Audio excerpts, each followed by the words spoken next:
Hello, insiders. Oh my goodness, this is a big one. Rob Bell, everybody. Wow, I I cannot tell you how excited I am to share this conversation with you. I've been a fan of Rob for a couple of decades now, and I remember painting a house back when I lived in Tennessee, and I was listening to an old school version of an audiobook way before Audible was a thing. My mom bought me this digital card that you could you somehow entered it into probably iTunes or something, and it was just called Jesus Wants to Save Christians, and that was my intro into the world, I think, of audiobooks. It was also my intro into the world and the teaching of Rob Bell. And I remember exactly where I was and where I was painting as Rob broke down the Solomon story from its political counter-narrative context and then cracked open the Bible in an entirely new way for me. And I know that so many people out there listening, so many friends, so many of you insiders have had a very similar experience with Rob. He's probably one of three people who have had the greatest impact on my life and my thinking. And you're going to hear that in the episode. You could just say, this episode has the proper level of gush to it. Is there a proper level of gush? If there is, this episode has it. I wanted to be able to talk to him and obviously talk about his new project, but I wanted to unpack and just be able to have the moment to say to him, thank you for everything that you've given to so many over the years. Rob has been one of Time Magazine's 100 most influential people. He's been on that list. And over the past couple of years, he's been writing and doing audiobooks and teachings for years, probably 30 years now. But over the last couple of years, he's launched into this entirely new space where he's painting and he's writing science fiction. He's doing books and paintings that harness the power of story, that begin to enflesh all the years of wisdom that he's been giving us. He's putting them in these brave new worlds, and they're coming out in this Where'd You Park Your Spaceship series. And so when I reached out to Rob and asked if he'd come on this show to chat about it, he said, yes, I'd be happy to come on and chat about it. And I couldn't be more grateful. It was a really great conversation. And like all the best chats, we keep the tears in. And it's probably a longer one than usual. And I'll tell you that I share a bit of mine and Sue's story at the very top as I'm kind of introducing myself to Rob. So if you want to get straight to Rob, skip forward maybe 8 minutes or so. Otherwise, you'll hear a bit of mine and Sue's story and how we came to Brisbane and a bit of our story from our life. I also recorded this on video using Riverside. So I wanted to catch this interview via video so you can watch it. You can go to our YouTube site. You can just search The Inside Job with Philip Cox on YouTube, or you can go to the Substack page, philipcox.substack.com. All of those links are in the show notes. But seriously, I cannot recommend Rob any higher. And if you haven't heard him before, check out his books. What is the Bible? What we talk about when we talk about God, Velvet Elvis, Everything is Spiritual, just to name a few. And he's also got a ton of audio projects as well. So he just sits at his desk, turns the microphone on, and goes for it. Grabbing the Bag is a talk about money and how we handle it. Launching Rockets is a project about being a parent, handling your fire, which is about your passion, something to say for people who want to be a better speaker and communicator, writer, all those kind of things. And all of those projects and video projects are available on his website. He's also got video projects like the Everything is Spiritual Tour and Introduction to Joy Tour and the Holy Shift Tour. All of those things are on his website, robbell.com. He's also just launched a new Patreon page, and I can't recommend high enough to go subscribe, be a part of that community, because it is fantastic. Even this last week, going through all the emotions of the American elections, he posted something every day, and it was so grounded and so centering and so calm. He's an ambassador for calm, or at least he was this last week. And so really great. So go on to the Patreon page. You can look up Rob Bell there. And now, for all of you glorious insiders, Rob Bell. Yeah? Oh man, We doing this? this we are doing this, and there's nothing in the entire world that would make me happier. Let me just tell you. Nice to meet you, Phil. Oh, it is an absolute joy to meet you. Where are you in the world today? That's fantastic to hear. Ooh, I'm in Brisbane, just north of Brisbane, Australia, Sure. What brought in you the there? You northern. don't sound Australian.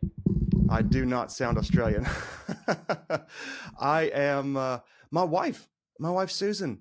Uh, Love. the oh man, Love she did is a it. explosion of beauty and goodness. Fantastic. Good for you. Yeah. So I grew up in Huntsville, Alabama, and you kind of grow up in that whole world of all the things Southern. Mm-hmm. And so uh, I grew up there. When I hit 20 or so, I moved up to Nashville, Tennessee, like an hour and a half north, um, because I fell in love with playing the drums. And where I was at the time, a lot of the music I was listening to. So this would be mid to late 90s, and so in early 2000s, there's a whole lot of contemporary Christian music that drove me up to Nashville to play drums for a lot of those artists, and that was a lot of fun. And I did that for most of my 20s, just bouncing around, playing with all kinds of folks, and then through a bass player friend who was on tour in Australia, who met the guy who did the insurance for the tour, blah blah blah. His wife was my now wife's best friend, and they met, and he ended up introducing her to me, and yeah, and as of 2 nights ago, 13 years ago, we got married. As of 2 nights ago, and That's a good story. it has been full of joy and full of pain and difficulty and struggle and questioning whether we were going to make it as a couple, questioning whether she was going to make it because she's gone through 2 sets of breast cancer, and Mm. which was a stage 2 diagnosis when she was 31, Whoa. and then again. So our coming to Brisbane was a result of after so breast cancer diagnosis in 2015, and that spun out in all kinds of scary and all those kinds of things, and our we were on the rocks majorly. Our relationship was on the rocks. Her life was on the rocks. As we began to put our life back together from that, we fell pregnant with a beautiful little girl Mm. named Olivia, and we lost her at 19 weeks. Mm. And she was this symbol of hope and new life and fresh beginnings. And so we named her as soon as we found out we were pregnant. We were like, oh, she's got a name, and her name's Olivia, which tied into the olive branch and peace and fresh start and all that. And then she was gone. Mm. And you go, well, man, what do you do with that? And so one of the ways that we grieved, and one of the ways we said we're still committed to this new life together, was a change of space and a change of environment. And so we moved from Nashville. We sold everything. We moved here in 2016 with Porter and Aria, and then who are waving to me out my window. Hi guys. Um, and a year later, 2017, we fell pregnant again. We just don't seem to know how this thing works somehow, but it keeps happening. And so we had a little 6-week-old little boy named Levi. And when he was 6 weeks old, Suze was told, cancer's back. It's stage 4. It's terminal. I remember standing there with Levi in my arms with this lady saying, "Do you understand what I'm telling you?" And we said, "Yes, we understand what you're telling us." And they said, "As young as you are, as aggressive as this thing is, all the stats they had said pointed to 12 months of life that we had with Suze." And 7 years later, we are going strong, my brother. We are going so strong. What a life. Yeah. Come in. I've got little ones. Hi. These guys are saying hello. They are on their way to school. This is oh, sorry. This is Levi. Yeah. This We is got Porter. the crew. That's Aria. What is going on? Guys, I see you. And this is All 3 eyeballs see you. And Hi, this is my Suze. lovely Suze. Hi, Rob. We got the whole crew there. The whole I crew. you, sorry. Yeah, you're in my ear, unfortunately. But That is awesome. Well, we just wanted to say hi, and the kids wanted to say bye to Dad before we went to school. So I get nice that. to meet you. Look at that crew. That's what they do. Bye, Mr. Rob. Bye. Bye-bye. Bye, guys. Bye. Bye. Have a good day. All right.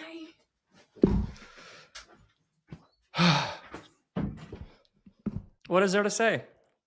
It's everything. Mm-hmm. It's everything. Mm-hmm. Maybe 5 years ago, I kept having this thing coming up in my brain that just kept saying, Susan and I would go for walks, and we just kept saying, "This is it. This is it. This is the deal. It isn't somewhere else." You know about the universe being omnicentric? You familiar with that? Omnicentrism? The universe has been, you have a Big Bang 13.8 billion years ago, and the universe is expanding for 13 billion years. So in an expanding universe, every point within the universe is technically the center of the universe. Yes. You can't have a fixed center if something keeps expanding. So every point that you are in the universe is technically the center of the universe. So it's just interesting to think about that in terms of missing out on the action when it's actually not possible. By the way, are we doing an interview? Did you want to do are we doing an interview? Oh, we're recording, man. Oh, this is going. We're in. Love it. Great. We're in. I said in my email, you are the gift. You're the gift. And yes, I've got questions about the book. I've got all that. But the gift is you and your presence. And and to be with you. We can hang up now, and this is a good day. We can hang up now, and this is a good day. I love it. I love it. So great. We just finished a round of blogs and podcasts on the idea of ritual and the importance of making sacred the details. So my first question, I guess, for you is, what does an October 31st Thursday look like in the world of Rob Bell? What are the rhythms that you are currently finding helpful to keep you connected? Well, I wake up and walk the dog. I mean, could you start higher up on the mountain than that? Yeah, we live at the foot of a mountain, actually. And so for me, movement, my day is organized around moving, like moving the body. So walk the dog, bit of a workout. Then my daughter and I take her to school, which is the best. She immediately gets in the car, Bluetooths her phone to the car, and she's a master at the playlist. So we discuss whatever we're listening to. We discuss whatever we're up to. It's the best. So my kids have always been central to the rituals of my life because they've always provided a certain structure. My boys are out of the house now, which I'm still adjusting to. But Yeah. and when I'm done talking to you, I'm in my studio now, but then I'll go pick her up and it'll just be the best. Then I come here, I paint, and then I write and do whatever I'm doing, and then I go surfing. Then I come back here, Oh. and I often ride my bike here to the studio. So I just now rode my bike here. Oh yeah, I have there's an organic bakery around the corner, so I pick up my loaf of sourdough with olives. Well, the loaf lasts me half the week, and then I go get my next loaf. Yeah, so my life is a series of very they're like, I would say simple but elegant. The simplicity that contains all the complexity. Good coffee, good bread.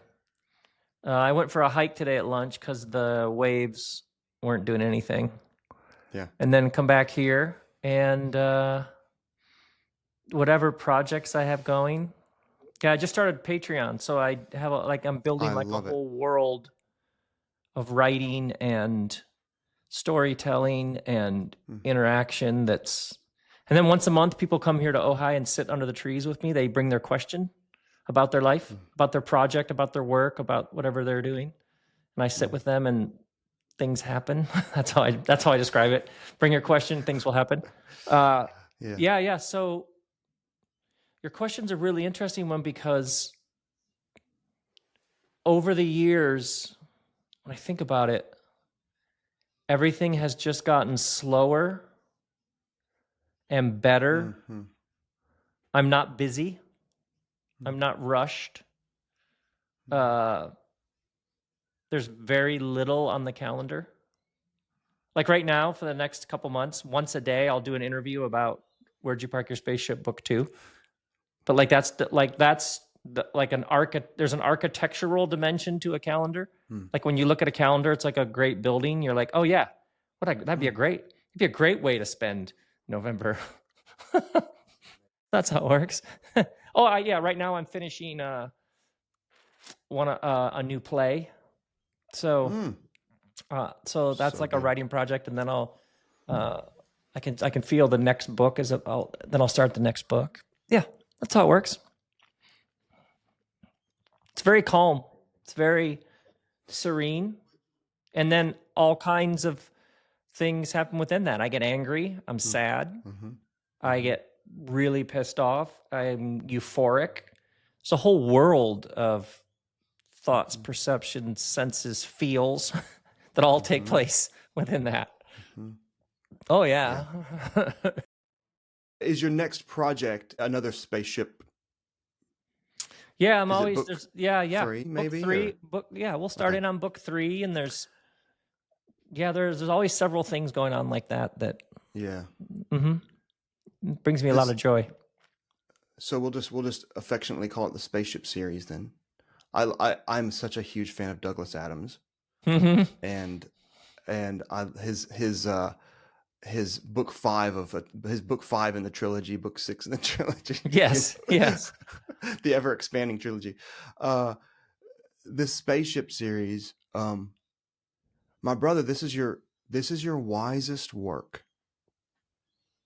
I don't know if you're a Tolkien fan, but I've studied a bit of his life, and obviously he was a linguist before he was a writer, and a professor of Anglo-Saxon and all these things, and he had written the languages, the Dwarven languages and the Elvish languages. He had written those languages before he ever penned The Hobbit. Really? He had written them, I think, a few decades before. Oh, now that's And fascinating. he created Middle Earth to give his languages a world to come alive in. And I feel you have written this spaceship series so that all the things that you've been teaching us for so many years could be enfleshed in real places, in real characters, in real plot twists. Just please tell your listeners that my hands are They will see. above. They are in the air. Oh, just keep. I love it. I love what you're saying. That is just awesome. Can we say that your words became furthest and dill tutted among us? Oh, that is really, really, really. That's yeah. Wow. Yeah, that goes. Yeah. And Rob, and it's coming. I feel it coming. I love reading, but I love listening to you more. So I listened to you read these two books. And when Nunez shows up in book 1, from that, I got to that point at about 10 or 11 o'clock at night one night, and I went to bed, and I laid there, and I laid there, and I laid there, and the tears just started rolling and rolling and rolling. And for 2 days, and Suze can bear witness to this, for 2 days, I couldn't work. I couldn't function hardly. I just kept and I mean, I kept weeping. Now, I'm a spiritual director that lives with my heart open and all of those things. And I haven't experienced something, it cracked me open in some way that has never happened to me before. And so you've given us this beautiful narrative that does what narrative can only do, that does what story can only do, which is crack us open. I mean, the information you've given us for so many years you have taught us how to see. You've taught so many how to see, and how to find fresh eyes to see the world in an entirely different way. But this is so much deeper than that, and so much wiser in a village elder kind of way, where you're giving us an oral tradition, where all of your wisdom accumulated over the former selves and iterations of Rob, man, have just culminated into this beautiful, beautiful work. And thank you. It's a lot of hours and a lot of blood, sweat, and tears that would have gone into that. So thank you for being faithful to showing up and to saying yes to all of those invitations. Because, yeah, thank you. That is so awesome. Oh my goodness. Oh my goodness. That's what it felt like. Felt like I started telling the story, and it was very disorienting because instantly it felt like everything was a warm-up. And it's an odd feeling because it's been a wonderful, heartbreaking, devastating, joyful ride. It's been all the things. But as I started following this story and telling it and watching it appear on the page, I had this like, it was warm up for this. And the absurdity of spaceships and all these different planets and making up all the names was somehow like the universe winking, because I was like, no publisher is asking for this. Why have I never felt more alive making something than this? and no one's asking for this. And literally, if I took this to New York and took this around to publishers, they'd be like, "This isn't a Rob Bell book," and I'd be like, weirdly enough, I am Rob Bell, and this is a Rob Bell. I just knew that even that That's right. discussion would be like, yeah, where's the and I had experienced in the months before I started writing, and I was trying to write a Rob Bell book like the previous Rob Bell books. I speak about Rob Bell like a third person, like a rapper, it is in a way. like a rapper, It is you know, in a like way. Rob Bell. Yeah. And I couldn't. I was so bored. I was like, ugh. Yeah. And I realized that I kept feeling like I'd come to the end of something, but I noticed that there was something about explaining things. It was like a very profound, you're done explaining. What we're doing next, you don't have to explain it ever again if you don't want. You just invite people into a world. It was literally like a permission slip that I could fill out if I wanted. If you don't want to explain stuff, idea A, and then idea B, and then idea C, and there's like a thesis, and it's flow. It was like, just if you just want to like make a giant sprawling, because right away I could see book 2, book 3, book 4, and then ancillary books that would like, and then as soon as in book 1, when Heen's friend Nord writes the play, and I had written a play called What's in Nucka. So the character writes a play, but then I had just published that play. So I was like, oh, this is such a self-referential, and it was like this moment of either back away and be like, this is like so absurd, or double down and just, because I would be writing along in the story and start sobbing, and I couldn't figure out why. Like, this is evoking so much about who it was like and I didn't really know who to, I was like, I don't even know how to, it was like even interesting to even know how to process it.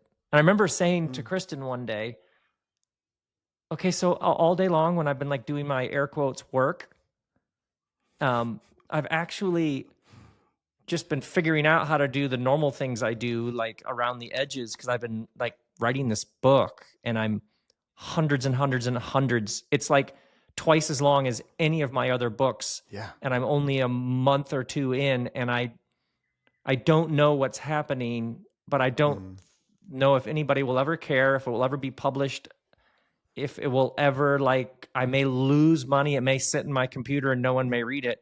And yet it's weirdly opening me up and doing something in me unlike anything I've ever created. And she's like, I mean, literally, she pauses for 1 second and says, well, how else would it work?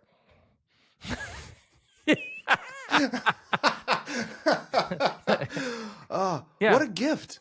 Like, What how a else would it gift. work? Yeah. Yeah. Amazing. Yeah. So that What a gift to have that. that level of trust too. Yeah. So you seen me like that is very, very moving to me. And I don't like the first interview I ever did about book 1, the interviewer with a large stack of like thick theology books behind him would say like, you know, question, he would ask the question or whatever his question was. And I would say like, I know that I was so surprised that he says that. And I was so intrigued by what happens when he had to like stop. He's like, wait, stop. You're talking about this book like you didn't write it. Let me introduce you to the muse. Yeah. So what was so interesting to me is the discussing, like meeting you, and you're in Australia and I'm in California, and we're talking about it. It was almost like having a book club, a really interesting book club to me, because I started doing interviews about the book, learning about myself. People literally would make connections. I'd be like, oh, you're right. And it's a very sort of surreal, really interesting twist I didn't see coming that has been thoroughly enjoyed. Story. Yeah. That's the power of story. Yeah. That's what story. Yeah, I've just grabbed a couple of quotes because they just, as soon as I heard them, I said, "Oh man, that's so good. That is such a great quote." Rom says, "All you had to do was push a button. All you had to do was push a button. You've done," and that's your guy with the theology books behind him. He goes, "Yeah. Do the technical. Yeah. All you have to do is push a button. Oh, when he finds All out in you, flight school that a spaceship yes, just requires you pushing a yeah." button, he's so After doing angry. after doing all Yeah. that technical stuff, you go, "Oh, so you mean I just have to close my eyes and open my heart and sit there, and all the stuff that this stuff is pointing to is just right there? You just have to push a button." Oh wow, You went, once again, you're right. That's a really, really, yeah. Yeah. That's really fascinating that you'd see that way. That's really interesting. because he did all the school, and you go, yeah, you're supposed to go to school and learn all this stuff in theology and biblical studies and blah blah blah blah and Hebrew and Greek, blah. And I love it's fun. It's a great sport. Look, I mean, hey, the Dodgers, Yeah. that's a good sport. Yeah, That's a good right. sport. Right. But like the theology and the books and all, and it's like, and I have people that come and sit in my office with me, and I've got my books of shelves, my shelves of books, and I studied. I mean, Hebrew is still a huge part of my life. I'm in the Hebrew text regularly, um, and I go, just so you know, like that's an interesting sport to play. It's an interesting game to play. But if if it's not transforming the way that you're being a dad, I don't really care.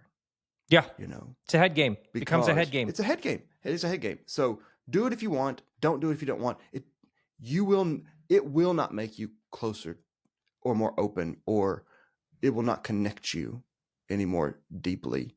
My last podcast was on Ruach, and to understand this ancient power of spirit, this animating energy of life.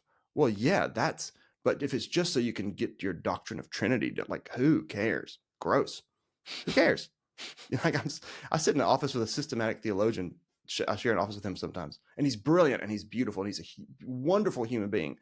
And sometimes I'll just go, I don't really care. Yeah. I don't like, yeah. And that's not fair to him. He's a beautiful human being who lives very awake. But I just go, it's just words on a page if it doesn't, you know. The earth was saturated in separateness. Mayor Dobby says that's what happened to Earth. It was saturated in separateness. Tell me about that. Yeah. Well, you in some ways, for many people, it feels like a crisis of the modern world is you have all these bits and pieces and fragments. You have the events of your life. You have world events, elections. You have all these things. And then once in a while, there's a feeling like maybe all of it is somehow connected to each other. And that can become a moment for great elation and celebration. Like, oh, it's not all random. Or you can move to seeing the whole thing as a whole. Reality is actually one at its core. So there is me, and this is an experience I'm having, my life, my experiences, or we are an experience it is having, reality itself. Yes. Yeah. So you can move from separateness to union. And so if you think about color, think about the most basic division. Red is not blue, blue is not red, but they both exist to the category of color. So all parts, divisions, and divides actually, if you go one click up, belong to the same category. So humans, no matter how much humans divide themselves, actually belong to humans, which belong to inhabitants of the same planet. So all divisions and differences and dualities, however real they actually are, and someone bombing a hospital or bombing a school is a real pain. If you slice your hand, that is real blood. That you lose a child, as you know, that is a real ache. And yet, all of that difference, division, and distinction is taking place within a whole. So it is both true and an illusion. So you think in every wisdom tradition, however they name it, waking up, enlightenment, however they would name it, wisdom is a recognition of the unity that all of it is taking place within. So as soon as the person, I think about the people who there are always those people who come along who supernaturally irritate us. There's us over here and that person over there. So you think about, they can drive you crazy. The family member who just knows how to say those things that just lodge in your frontal cortex. They hide knives in their words. You can continue to see yourself over here, them over there, the enemy, the other. Or you can move to, what is it about this person that so provokes me? Yeah. Everything is a teacher. You can move to, what has this person come to show me about myself? You can move to, oh, what an interesting teacher. And in that moment, what you have done is transcend the me over here, them over here. In our house, we call it advanced player mode. You're no longer pushing back against That's great. the me over here, them over here. You have now moved to all of this somehow is for me, even the things that are clearly against me. And everything gets way, way, way more interesting. Way more interesting. And the thought that what Mayor Dobby says, and I'm kind of talking about the first book, but is that continued ongoing refusal to see myself in the other, the God self in the other, eventually ruins Earth. Yeah, right. It just keeps it just gets browner and browner and browner. Right. So the personal is the political. Anytime you have a question about a larger political question, the political is the amalgamation of just thousands or millions of personals. So so when people are just mystified by the political, an interesting exercise is to find it within yourself. So for example, when you are resentful and you're in an argument with somebody that you love and you have all these resentments that built up, it's probably not peak rationality. You're probably going to say things where as you're saying them, you're like, this is the dumbest thing to say right now. This argument just went from a half hour to 3 hours just by me saying this. So when you're like, why would people vote for that person? Well, find your own, they're owned by their resentments. Oh, okay. Well, so you're looking to find these things. The modern world is profoundly disorienting. In the moments when I am disoriented, I can either assume that this disorientation is an invitation to some new reordering, or I dig in my heels and I idealize how things used to be ordered and try to get back there. Yeah, it's almost like this world midlife crisis. Absolutely. That says, right, absolutely. Instead of letting the thing die and fall apart. Right. And saying, I guess that thing wasn't, I guess all the stuff that I thought was real isn't. I'll double back down and get a faster capitalism or a faster this and a hotter whatever, you know? Right. And for Americans, this is a very real, a large number of Americans, like a perceived moment somehow when America was the greatest, which is a mythology. You can try to reclaim that mythology, which has no substance to it, or you can allow that mythology to properly die because its egoic structure is unsustainable irrelevant and actually not even true. Not even true. Yeah. So that's the right. death that's required of certain mythologies Mm. we tell ourselves or a group of people have clung to for a while. Yeah. Yeah. Mm-hmm. That's It's all when very real. anytime you hear somebody saying, "Oh, if we could just go back," and you go, "Hey, that's the wrong direction." Yeah. The literally, you That's think the about wrong direction. 13.8 billion years of expansion. The universe doesn't actually go back. It just No. keeps. It's a fundamentally generative reality. Yeah. Which makes it a generous Yeah, reality. 'Cause yeah, it yeah. keeps So there are opening and times, opening and opening. exactly. There are times when something vital was left behind and needs to be retrieved and reintegrated. But that's a different kind of energy than we just need to make this how it used to be. There's a very subtle difference between those two, but significant. Yeah. I'm aware you said you're picking up your daughter, so I know your time is probably somewhat limited. Oh, let's I don't even know. I don't even know. Were you asking questions? It was so enjoyable. I lost where we even were. I don't care where we were. I just want to be aware of your time, and I just Yeah, let's go. Let's do a little more, of course. Okay, beautiful. I noticed both Heen and Noon Ye. They've got these threads that I happen to pick up. Oh, this right here. This is a Heen Serpong moment. I'm sure you've picked that up.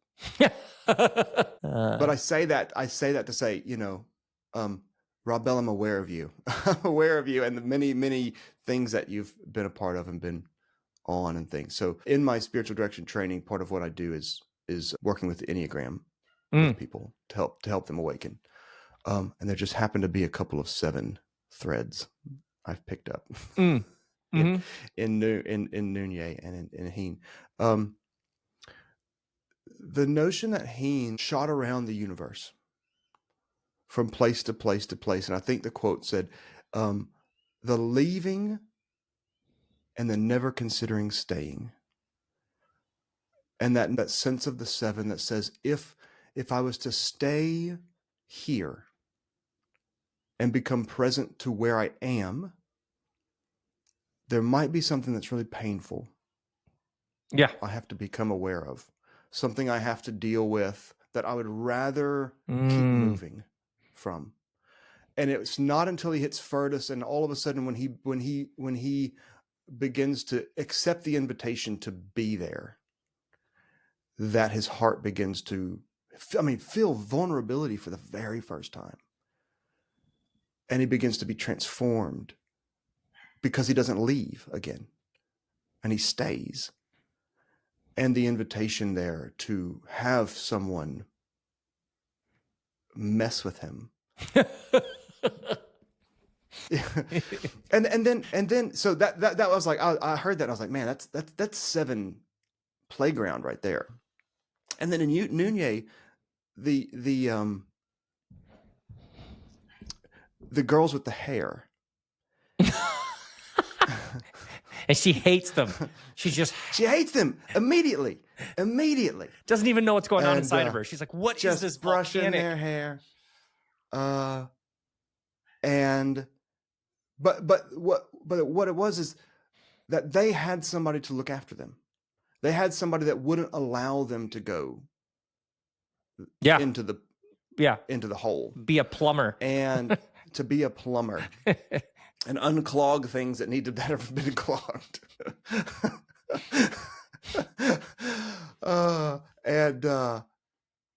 That is a great exercise in saying something without saying it. That entire scene is beautiful. Yeah, I was wondering if readers would be like, I think she's like 8 and becomes a professional plumber. What is going on here? But whatever you do, don't name it. But yeah, don't name it. But the fact that she didn't have somebody to look out for her, that she had to figure it out on her own, and that there's no one that was going to be there for her. And there's a core wound, a childhood wound of the 7 that says, nobody's going to be here for me. And so I'm going to have to figure this thing out on my own because I don't trust that anyone's looking out for me and that my needs will actually be met. And so I've got to be the one to figure it out.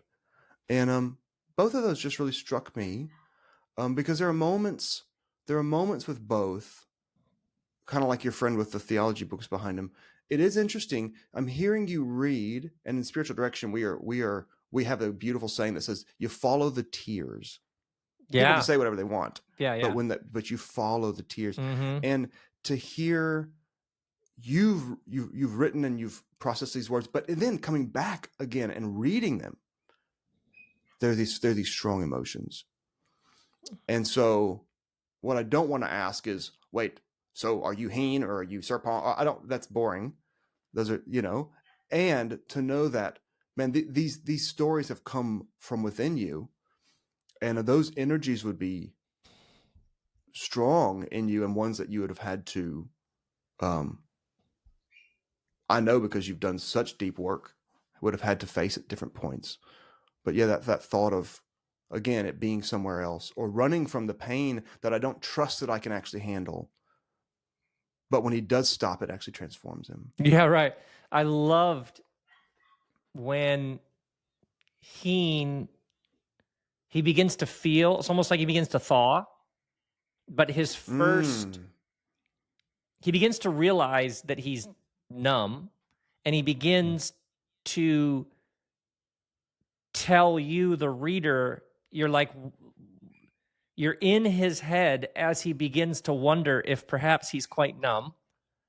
And I think this has something to do with grief. It's like you're watching him begin to like take these various circles and begin to connect them into a larger circle, like these different points. And I love how, like, when in the bakery, they'll be having to discuss, like Ziga May or will be having a discussion about Philippe and her broken heart. And he'll jump into discussion. Then he'll be like, what am I doing? I don't talk about other people's stuff. Like, he's finding himself sucked in to the everyday dramas of these people around us, but he's also narrating, like, why would I care? I don't care. I just do my job and get out of there. And then as he's actually starting to feel, his first feelings aren't like a warm oneness hug with all sentient beings.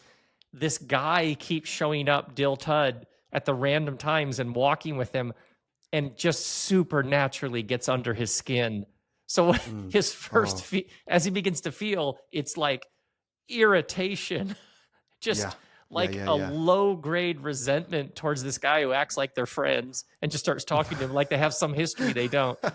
And that to me, how he just keeps catching himself, and then this kid Lines gets lost, bro, and he's like, why the hell, like, why do I care? I don't care about what he doesn't understand. He's like living himself in to this full-bodied experience of life, and the whole way he's just going, look, almost like to the reader, like, you know, I'm not like this.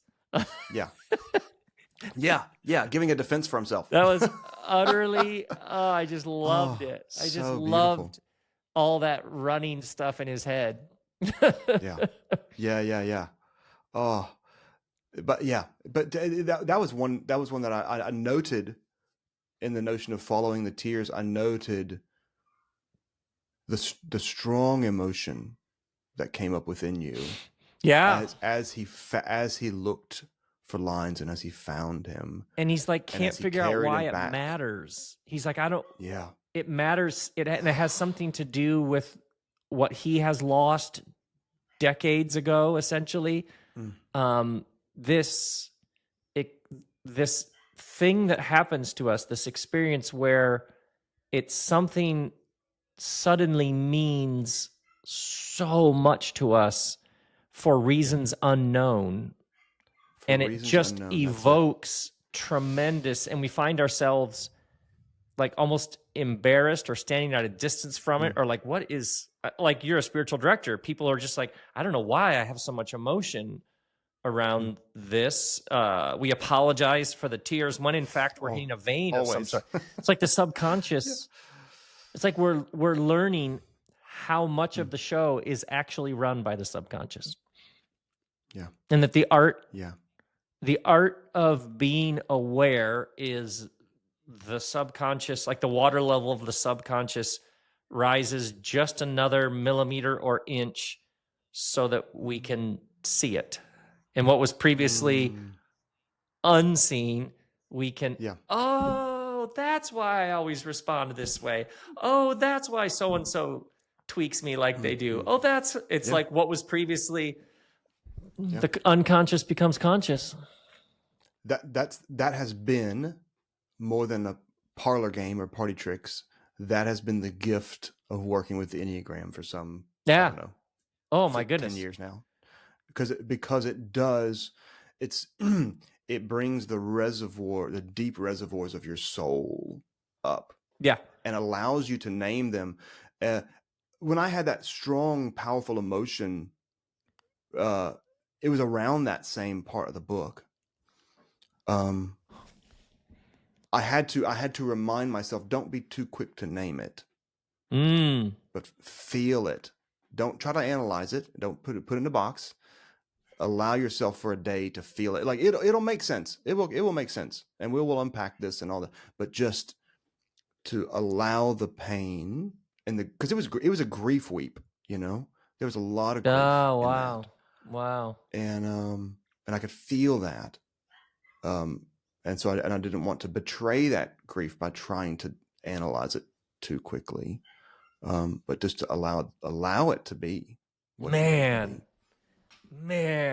I can't just to tell a story like this and then meet somebody in Australia who is having an experience with the story like I have. That's pretty awesome. That is pretty awesome. Diltud. Diltud. Yeah. My man, he has chairs at the center of his garden. Yeah, right. He has gone to prepare a place for them to come. Yeah, you're like, what is he? Is he waiting for? Why does he have chairs? What has he built? What is he living in anticipation of? What's going on? Yeah, yeah. And I've gone to prepare a place for you to come when you're ready. And what has he created? The Edenic imagery. He has built a garden. Well, He takes from that garden and goes and spreads it out from the garden into the rest of the world to bring a little bit of the Diltud Eden to the broken and the dark places. Love it. There might be a book coming that you'll have to slightly tweak some of that reading. Okay. All right. Okay. Fair. Good. No. Have That's it. good. Have at it. I love it. Yeah. You might at some point get some backstory that'll be like, oh, Okay. didn't see that coming. Okay. I love that. Mm-hmm. I love that. Well, we work with what we know. Yeah. Right. And then we grow. And Well we said. change our interpretation. Well said. Isn't that? And I don't think all the negative prefixes on words, like you can just continue to construct. You don't have to put a D. We don't have to spin this in a negative. You can go, because that was my experience. I go, no, you just keep learning. You just keep you get finding pulled a in. new You way. get pulled into something Yeah. better, right? By the way, And I don't years have to, ago, like, where yeah. was it? In Ohio, I was doing a book tour and I was on a podcast with these lovely guys who had a podcast called The Deconstructionists. And the podcast started and I said, "Are you done? When will you be done?" But I just love the idea that if you take it apart, fantastic, have at it. Great. But at some point you will stumble upon something that is good and true and beautiful, and then you'll follow it. And your energies will be less about taking apart and more about, let's see where this goes. And even the stuff that isn't so helpful, it still has to find a way to be integrated in. Yeah. Because otherwise I'm just turning the earth into separateness again. I'm just saying, well, that doesn't Yeah. belong. And it's like, no, Yeah. it does belong. The story does story belong. worked until it didn't. Yeah. And so you just keep learning. And as I continue to learn, that means something else. I go, oh yeah, like scientists aren't going, oh man, we've got to dedicate all this work into undoing that theory. And you go, no, we just adopt a new theory. Yeah, it was just a better one. It's just a better one. Yeah. No problem. You ended book 1 on the words "I am," and I just thought that was beautiful. Oh, yeah, because Nunez just keeps. She has these very short, curt responses, and Heen starts to pick up on it. Like, wait, you don't ever let on. You have no history. You let on to no history, but we know you have to have a history. And she just she's a become a master at like opaque, just presence. Yeah. I'm just present. I'm just here. I am. Which is what I am, and that old Hebrew notion of what that means, which is the notion of I am with you. I will be with you. Yeah, and I will be with you. And as they walk towards the, their own places, they go, yeah, I will be with you. It's like the one thing a human being knows for sure is there's some sort of I here. I have some sense of an I, which is the fundamental distinction between the rest of creation. There's some sort of I who's having some sort of experience of being. There's some sort of amming that I'm doing. That's all I got. Beyond, if you tell me I was born on August 23rd, 1970, I would, okay, I guess I'll trust you. I don't recall. I was there apparently, but I don't think of how little you actually know absolutely or for sure. Yeah. Other than there's some sort of I here having an am. This is probably maybe this is conversation number 2 in some time down the future or whatever. But the Hebrew word for wisdom is the word chokhmah. And chokhmah is usually used in Proverbs, Psalms, the kind of the classic wisdom literature, Ecclesiastes. But the first place it shows up is in Exodus, when this housing of the divine presence is to be constructed. And Bezalel is the first person to say, to be said to have chokhmah. And it's about the fact that he's a skilled tradesman, craftsman. Yeah. He's a tradesman. And all the people who had to sew and all the people who had to craft jewels and spin yarns and they were said to be filled. It gets translated usually as skillful work or whatever. But the word is the same that shows up constantly in Proverbs as just chokhmah. It's wisdom.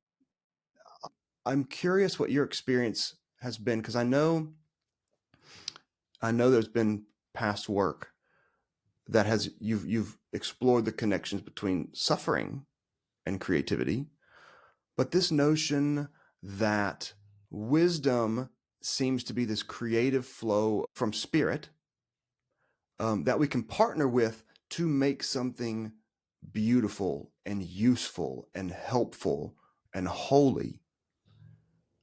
That when you are doing something beautiful, when you're right, that's why I say this is your wisest work. It's your most beautiful work.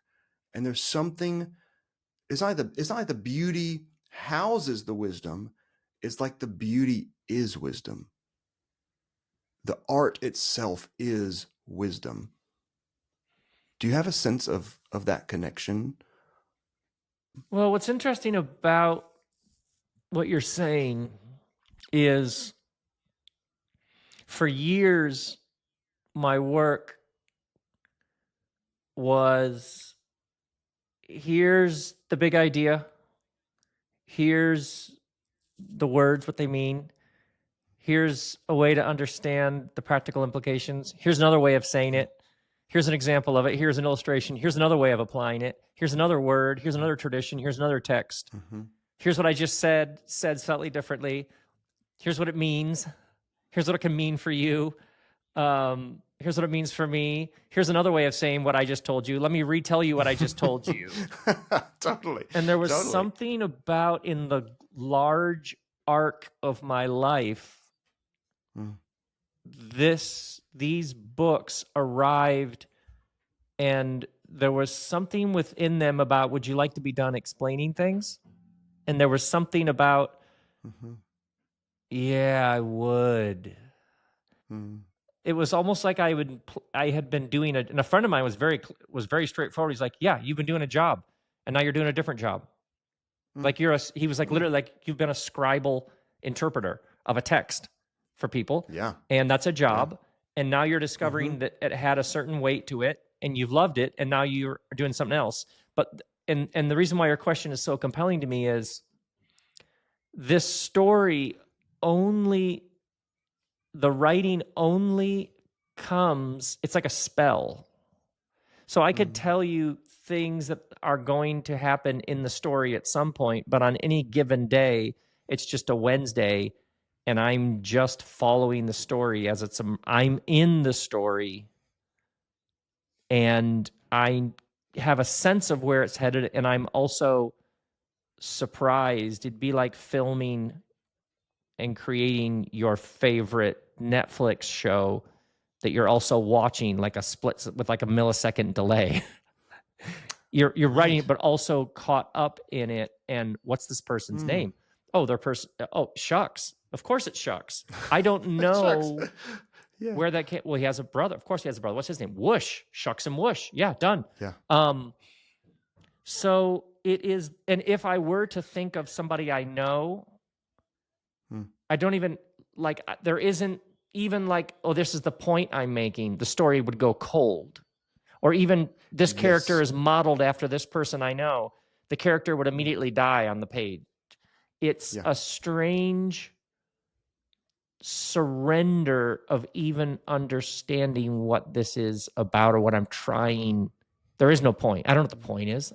Even I've noticed in interviews, someone would say, on page 142 you said, and I'd be like, no, I didn't. Like, no, I didn't.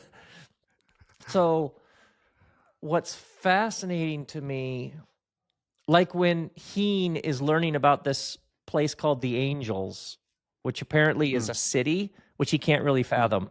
And he discovers this mysterious book that describes this place that sounds like chaos, but it also is pulsing with something. Only later would I be like, oh, he lives in a universe that's extremely tightly controlled.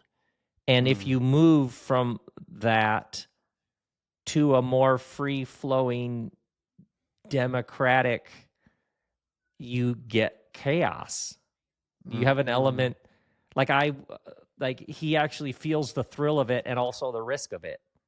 And I have to have enough distance to see that's the fundamental question in the world right now is with a changing world, technology, globalism, late stage capitalism, the wheels coming off.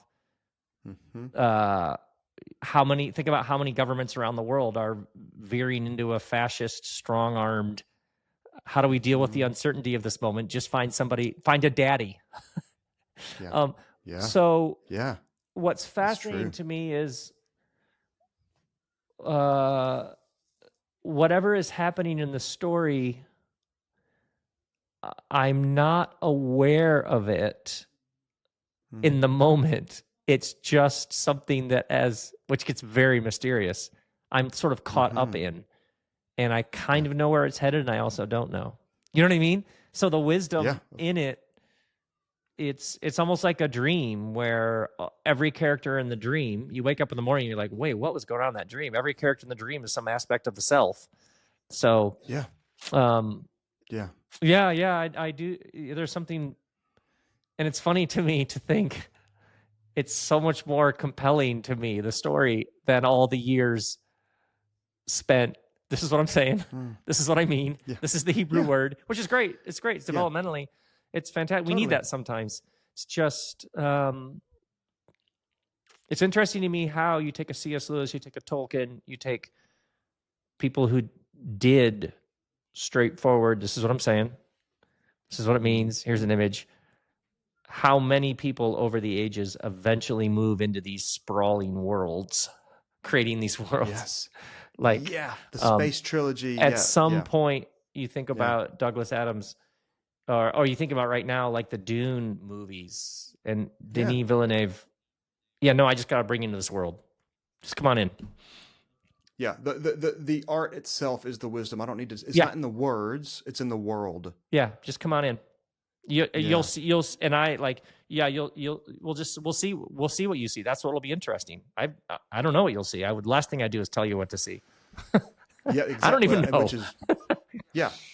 Well, and the gift that you've given is that even though, and yes, you're right. There was a, I mean, what, 30 some odd years of telling things. Mhm. And you can acknowledge that the way that you told things was also very beautiful. The way that was you a gave blast. information was also beautiful. It's been a wonderful ride. Yeah. Of course. Mhm. You've always done it in a beautiful way, in a compelling way. Maybe I'll ask you one or two more things, and that is, what do you find your heart is longing for these days? Slower I move, and the walk the dog, enjoy the coffee, catch some waves. The universe in the particular. I'll get on my bike, ride home when I'm done talking to you. I'll probably say hi to my wife. I'll get in the car, go get my daughter from school. How all of it can be found in a very grounded, calm life going about your day. And I came out of this particular heritage that was all about going to the ends of the earth. And then that had combined with late stage capitalism. Whatever you do, expand. Whatever you do, up and to the right. So let's get on another airplane. Let's go to another place. Let's talk to another group, which was lovely. It was a wonderful, it's been excruciating and exhilarating all at the same time. Yeah. But there's something about whatever this is where then I'll see my neighbor, and then I'll go around the corner and get a burrito. Then I'll go. Tonight's I would love to get a Halloween burrito here, with so you. people will be trick-or-treating Yeah. in our house, Oh, coming in our neighborhood. Then I'll pick my daughter up from this bonfire party, and she'll give me the lowdown on everything that happened at the party. And so good. and then a couple weeks, my son just moved to Brooklyn, so we'll go to Brooklyn. He just sent wow. me.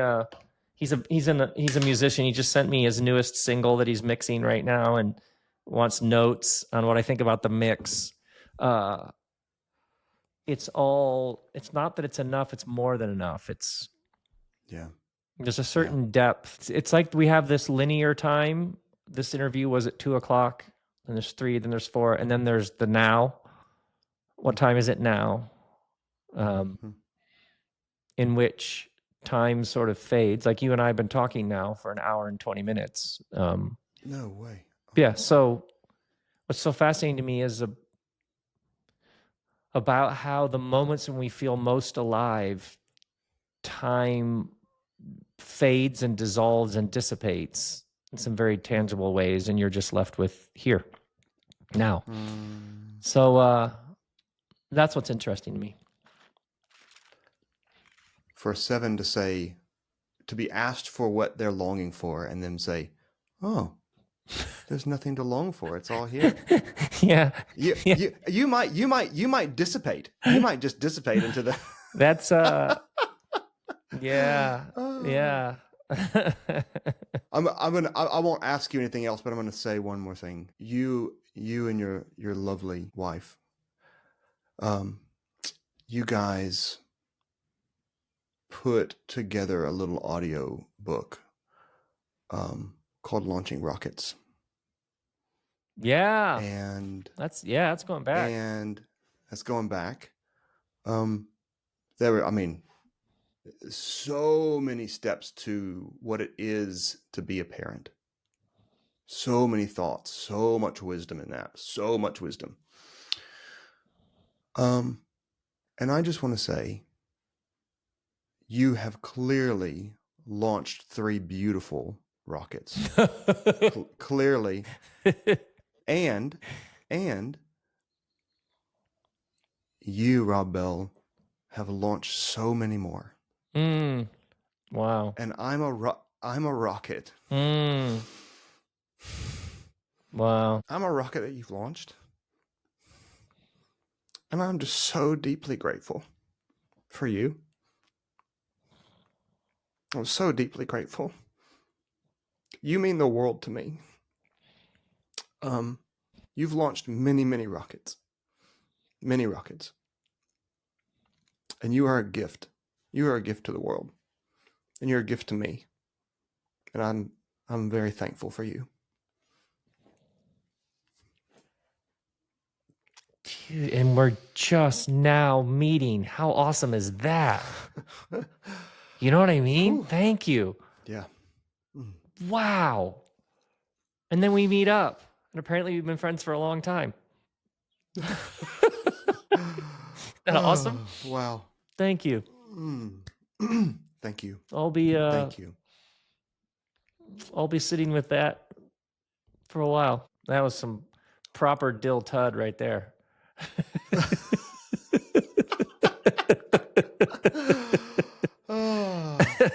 Oh, my brother, you're so loved. Thank you. So adored. And yeah, I'm so grateful. Thank you for doing this. Thank you. My for doing pleasure. This is a gift. Man, oh, My man. goodness. Well, if I find myself in LA, I'll come and have a burrito. With you. Done. Much love. Give my love to your family. That was really great to meet them. Yeah, beautiful. Peace. Peace. See you down the road. Joy. All right. Bye, Rob. Bye-bye.